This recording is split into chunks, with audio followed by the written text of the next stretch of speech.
Chevy Vortec V8 GMT800 trucks, spark plug tips. Here's every single one I know, quick and easy. Let's get in here and check them out. Trust me, I'm a mechanic. All right, we got a Cateye Chevrolet. It's a 2006 with the Vortec 4.8 V8. All right, so I got the spark plugs out right now. We are doing a compression test on this engine. Figure it's a good time to show y'all some spark plug tips. So here they are right here. Let's take a closer look at them. You want Iridium spark plugs? Only buy ACDelco spark plugs for these trucks. 41-110 and 41-162 are the current spark plug specs for these trucks. 4.8, 5.3, 6.0, 1999 to 2007. Don't get copper plugs, don't get platinum plugs, don't get double platinum plugs, get Iridium plugs. Don't waste your time with anything else. Iridium plugs are the best for these trucks. Here's the part number right here, ACDelco spark plug. There you go, 41-110.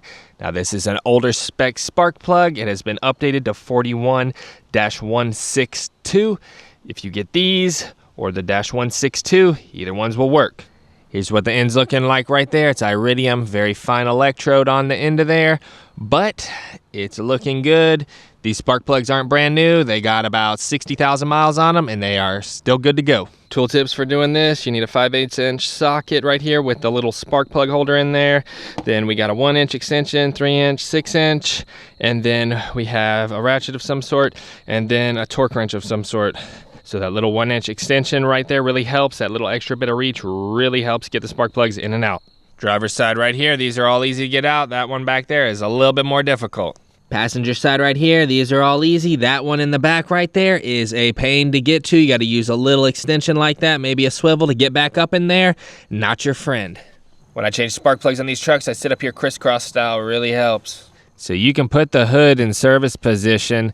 See that hole right there? You can move the spring down to there and the hood will go completely upright.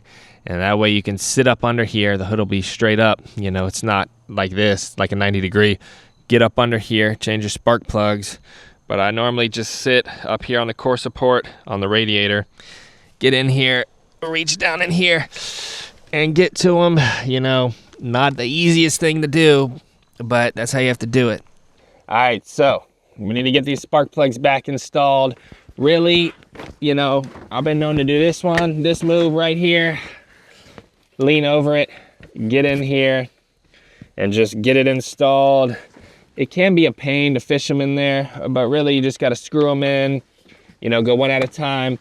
And then I come back with my torque wrench, get in here, torque them down one at a time, go down one bank, go down the other bank, get them installed. You're good to go. And we got anti-seize on there. The silver kind for aluminum works well. That way they don't get stuck in the future. Because if you leave them in there for 100K miles and you come back and you put them in there dry, they can booger up the threads. They can really mess the threads up. When you take them out, they can squeak all the way out and gall and damage the threads. So we put a little bit of anti-seize on there. That way we don't have any problems when we go take these things off in the future.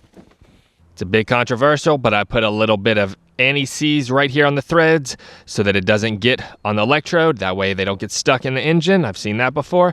And I put some dielectric grease on the tip right here. That way we don't get any corrosion. The boots come off easier in the future.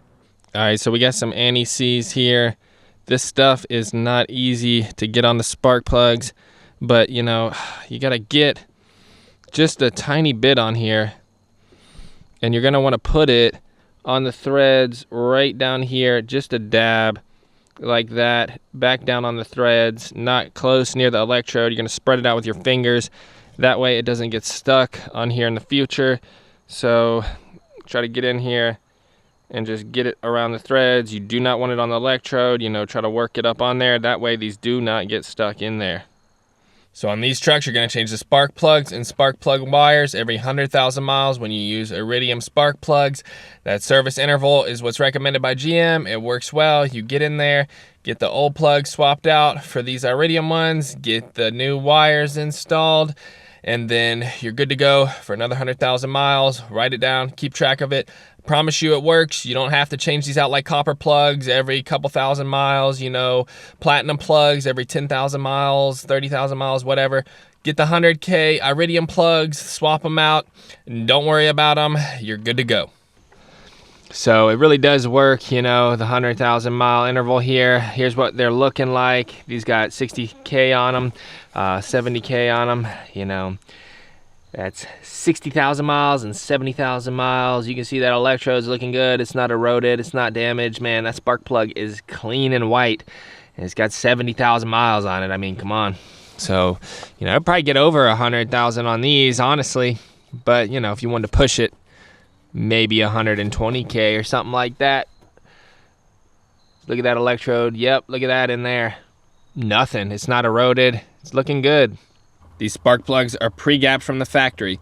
So I know y'all like the gap spark plugs. I do too. Don't do it with these. These Iridium ones and the Platinum ones, they don't want you messing with them. They're supposed to be set to 0.04 inches from the factory. If you get a set and the gap is closed up or larger than that, send them back.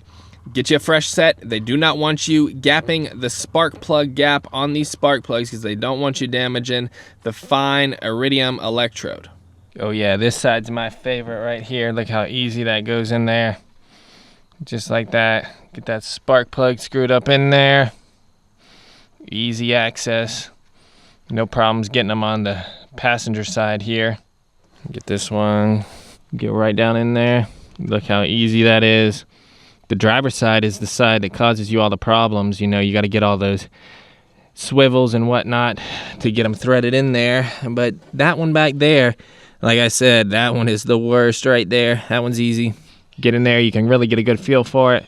Then come back with the socket. Get them tightened down. So, you know, a standard 5/8 spark plug socket like this with the little rubber thing in there to hold the spark plug in there works well. You got to get little mini extensions sometimes.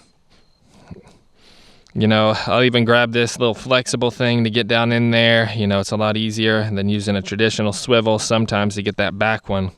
So I always get these finger tight with a socket like that, bottom them out, then come out with the torque wrench because they are aluminum heads. You don't want to strip them out, so you want to bottom them out by finger, then come back, torque them down.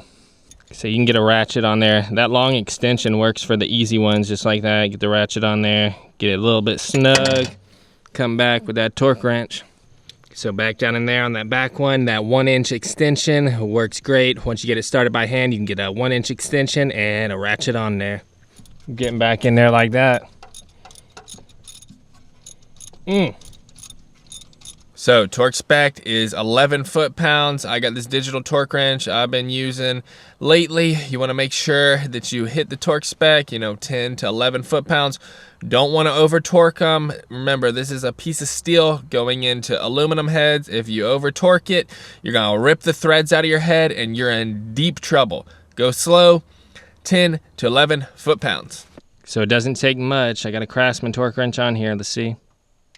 There you go. Just like that, barely any torque at all, you know, 10 to 11 foot-pounds, and that thing's good to go. You can use a digital torque wrench like this too. I've been liking these things, you know, they beep once they get tight. That way you can get them all accurate, you know, or you can use a standard torque wrench. It's just up to you. All right, there we go. We got all 4 in on this side. And all 4 in on this side. Get these plug wires hooked up and we'll be done. All right, we got to get these popped on one at a time. Make sure they pop on the coils good. Make sure they're not resting on the exhaust headers. Make sure they got a good connection. They're nice and secure. We'll be good to go. They're not going to melt. They're going to give us a great connection, great spark. There we go. All those spark plugs are installed and we are done. All right, we got it cranked up now. Let's see how it's running. Nice and smooth. Oh yeah, the spark plugs are running good. This thing is running nice and smooth now. We got it tuned up. No problems. Listen to that baby purr.